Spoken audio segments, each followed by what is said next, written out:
Another long three-pointer. Oh. She got it! Are you kidding me? Hall of Fame player Sheryl Swoopes, 6 foot, 145. Boy, she can do it all. Turned Loyola College basketball coach Sheryl Swoopes is being investigated this morning amid allegations that she mistreated players. It was the environment she had created. I was belittled, humiliated, made to feel extremely small. Head coach since 2013. Last year, 5 of her players reportedly transferred to different programs. And this year, a reported 10 of the team's 12 players aren't planning on coming.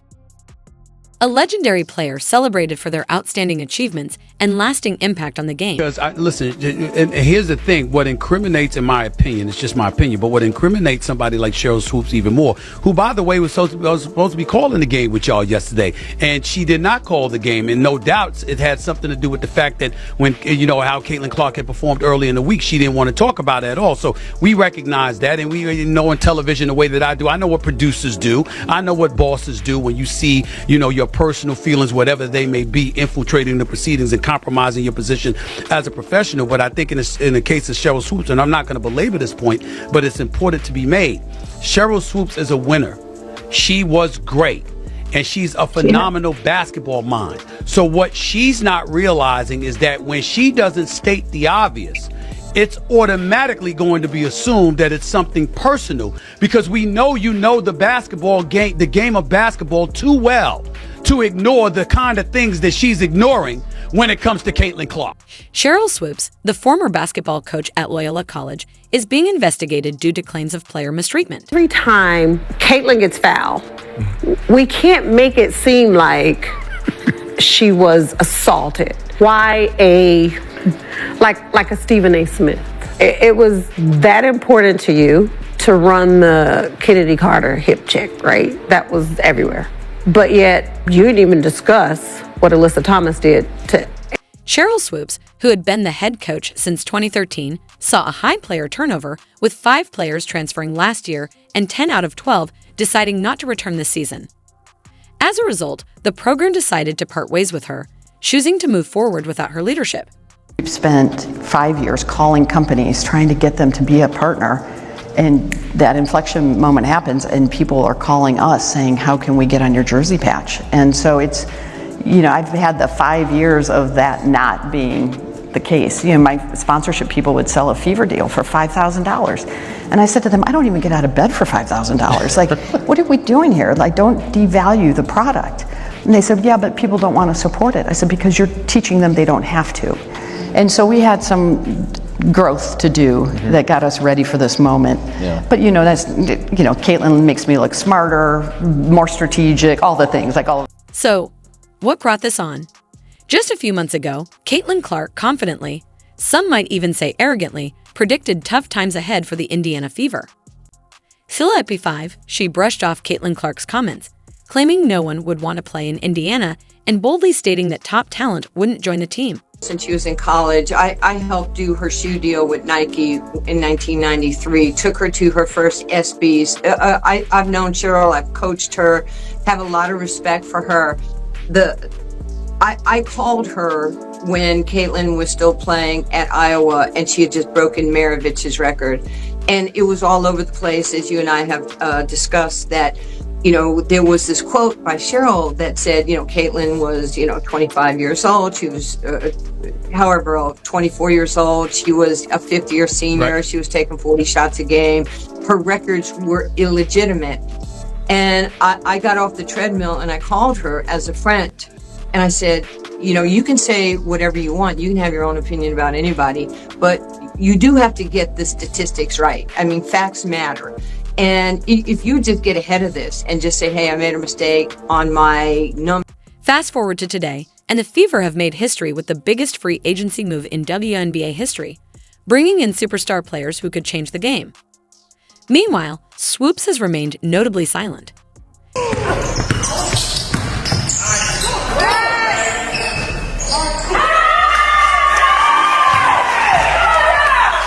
You know that feeling when someone talks a lot and then goes completely silent.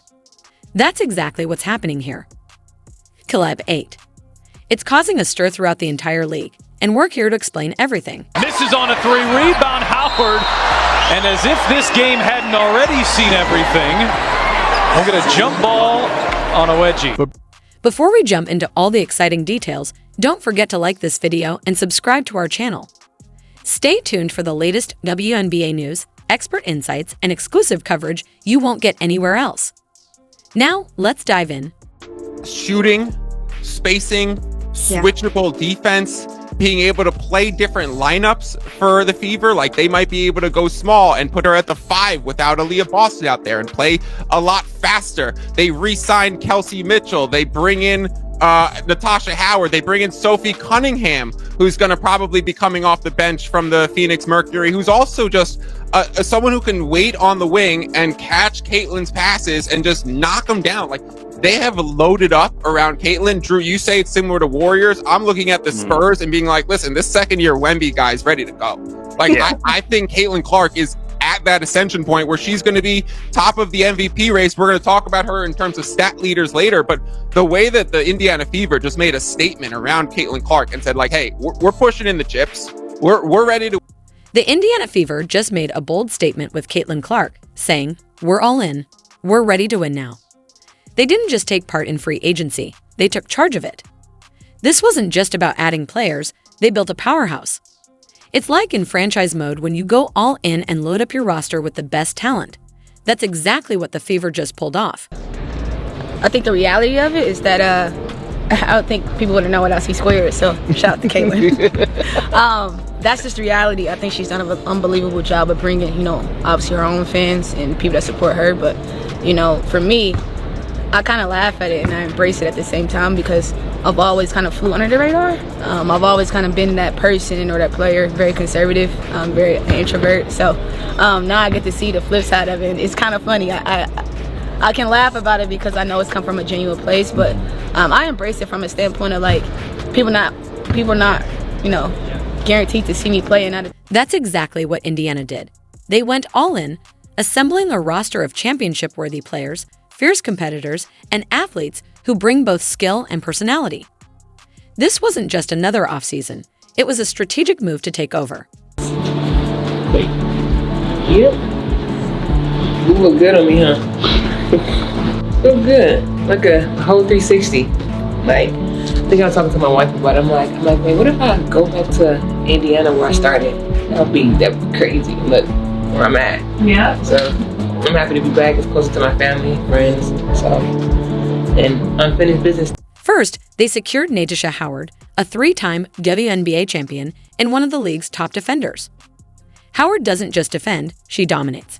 Her versatility, rim protection, and rebounding instantly boost Indiana's defense, making them a team to be feared. And the way they came back the second game, it just makes you excited to, okay, I want to be a part of that. They didn't lay down and quit. They came back and actually tried to beat us early, that next game. So it just shows a lot about their character and how hungry they are, and I want to be a part of that. Welcome back inside Fever Basketball. This is a moment that would have felt impossible just a couple of years ago. DeWanna Bonner sitting here in an Indiana Fever jersey, but a lot has changed. But they didn't stop there.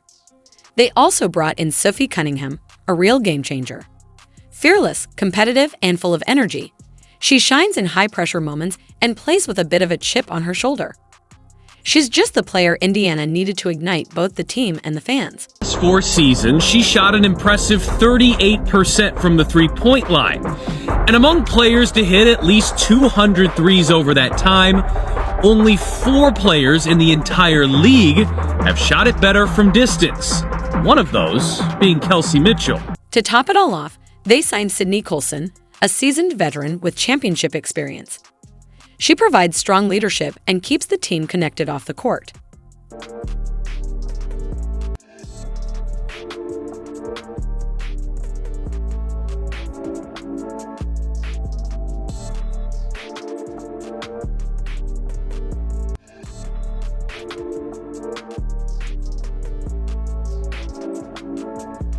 Colson's leadership in the locker room will be just as important as her performance on the court. This isn't just a team, it's a blueprint for success. The Fever didn't wait for greatness to find them, They went out and created it. Well, we've never seen a free agency where one player has had the kind of impact that Stewie has on every other decision. Talking to a front office person yesterday, and they said everyone is waiting on Stewie. So this might be players waiting to see which team has their need, which team has the cap space. Teams waiting to see the same thing. So certainly fair to say that Breanna Stewart